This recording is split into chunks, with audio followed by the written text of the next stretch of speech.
Ini perbedaannya antara orang dengan inteligensi yang tinggi dengan inteligensi yang rendah. Kita gunakan standarnya itu adalah IQ. Saya sudah pernah melakukan tes, memberikan instruksi, memeriksa, mewawancara orang dengan IQ yang tinggi dan juga dengan IQ yang rendah. Mau itu dari strata sosial seperti apapun, lulusan SD sampai S2, S3 pun ada. Kemudian mau laki-laki mau perempuan, semuanya saya sudah pernah, sehingga mungkin saya baru bisa menyimpulkan sedikit ya. Gini, ini pandangan subjektif saya ketika saya memberikan tes langsung, memberikan instruksi ya. Jadi mungkin tidak akan bisa menggambarkan secara keseluruhan karena ini pengalaman subjektif gitu ya. Gini, yang pasti ketika saya memberikan arahan ketika ada tes gitu ya, tes IQ, pasti kan diarahkan dulu. Diberi instruksi seperti ini cara mengerjakannya. Ini diisi dulu lembar jawabnya, identitasnya. Kemudian ini cara mengerjakannya kayak gitu. Kalau yang IQ-nya tinggi, itu seringkali nggak perlu banyak dijelaskan, itu sudah ngerti gitu. Mereka baca bukunya aja, lihat pedoman gitu ya langsung. Oh ini ya caranya ya, oke ini yang dibuletin, ini yang ditulis, oke.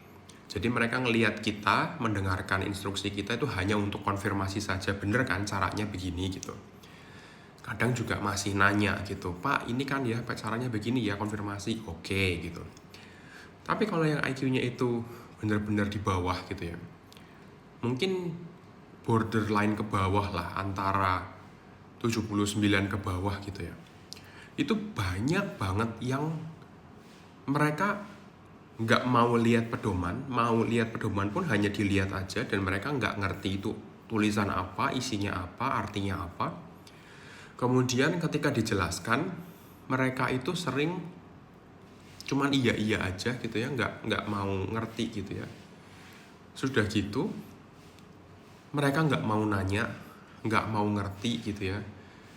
Dan ketika diberikan instruksi, nggak paham-paham. Itu yang paling penting. Ini loh caranya, kamu baca, kemudian kamu pilih ini dan ini. Cara mengerjakannya, milih, nanti dicoret. Misalkan coretnya cukup 1 kali, misalkan kayak gitu. Tapi nanti pada kenyataannya, udah jelas instruksinya, tolong dicoret. Mereka-mereka ini malah ada yang dibuletin lah, ada yang dicentang lah, ada yang dibuat sama dengan lah, macam-macam. Ada yang cuma diitemin gitulah jawabannya. Udah gitu, banyak banget yang salah cara mengerjakannya. Kalau kita nggak keliling untuk memastikan, wah ini harus diulang tesnya gitu loh. Udah gitu mereka nggak penasaran gitu loh, nggak cari tahu, Pak ini bener nggak ya gitu, enggak. Jadi ini yang sering saya temukan, banyak bahkan. Dibandingkan dengan yang IQ-nya tinggi, yang IQ-nya agak di bawah, ini memang agak sedikit lebih kerja 2 kali gitu ya. Kadang ketika tes massal gitu, yang kayak gini tuh banyak.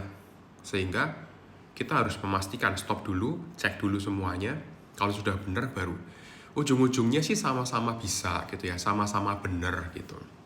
Tapi nanti hasil akhirnya itu beda banget. Misalkan kita kasih contoh ya, yang IQ-nya tinggi, misalkan kita kasih contoh, ini kira-kira jawabannya yang mana? Yang IQ-nya itu rata-rata ke atas, biasanya langsung, ini Pak, yang B, betul, oke gitu ya. Terus yang contoh kedua kira-kira jawabannya yang mana? Oh ini udah pasti Pak, yang E gitu, oke, pede gitu. Tapi kalau yang, mohon maaf, yang di bawah gitu kayak diem aja gitu, cuman kayak gitu doang, nggak berusaha menjawab, paling cuma yang lain bilang iya Pak gitu, B iya B Pak kayak gitu. Jadi mereka itu nggak ngerti gitu loh, nggak paham cara mengerjakannya, dan ya intinya nggak ngerti lah gitu. Sudah gitu, orang-orang seperti ini tuh sering nyontek, banyak banget gitu ya. Udah nggak ngerti caranya, sering nanya-nanya di sebelah-sebelahnya gitu ya.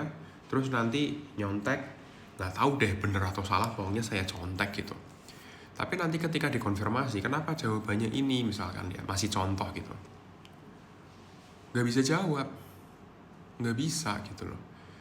Ya dari situ kita bisa tahu gitu loh bahwa memang ujungnya itu sama-sama mengerjakan, sama-sama bisa lah mengerjakan.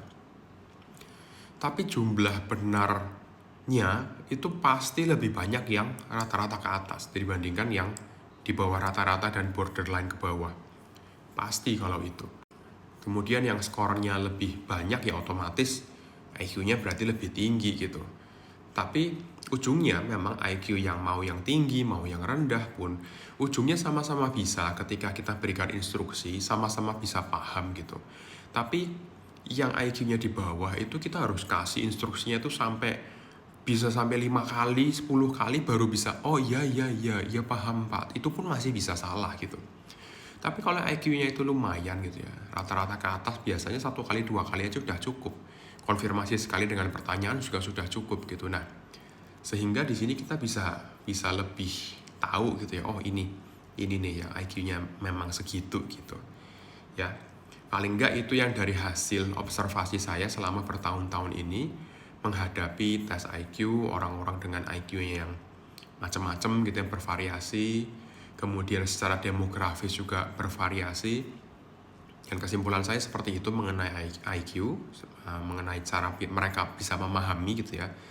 Kalau menurut saya demografis itu nggak terlalu pengaruh, mau jenis kelamin apa, tinggal di mana, usia berapa, itu nggak terlalu pengaruh. Tapi yang pengaruh itu adalah pendidikan.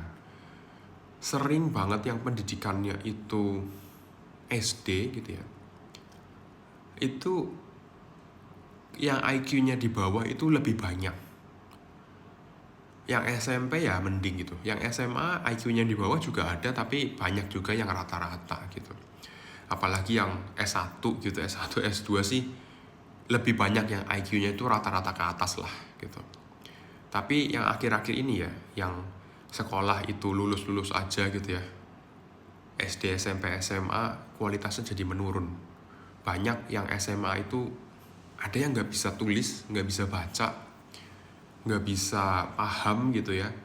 Wawasan umum aja mereka nggak tahu, padahal itu salah satu faktor dari IQ. Misalnya nih ya, dikasih tahu, oh ini tinggi rata-rata orang Indonesia kira-kira berapa? Kira-kira aja gitu. Ada yang jawab 190 lah, ada yang jawab 120 lah, ada yang jawab 70 cm lah. Padahal lulusan SMA gitu ya, nggak tahu nalarnya di mana ya. Kurang lebih seperti itulah ya pengalaman saya cerita-cerita sedikit kayak gini hanya untuk sharing aja, bukan untuk menargetkan atau merendahkan suatu pihak gitu, bukan. Tapi untuk sharing aja pengalaman. Semoga sih bisa bermanfaat dan semoga bisa memberikan wawasan dan insight kepada kalian semua.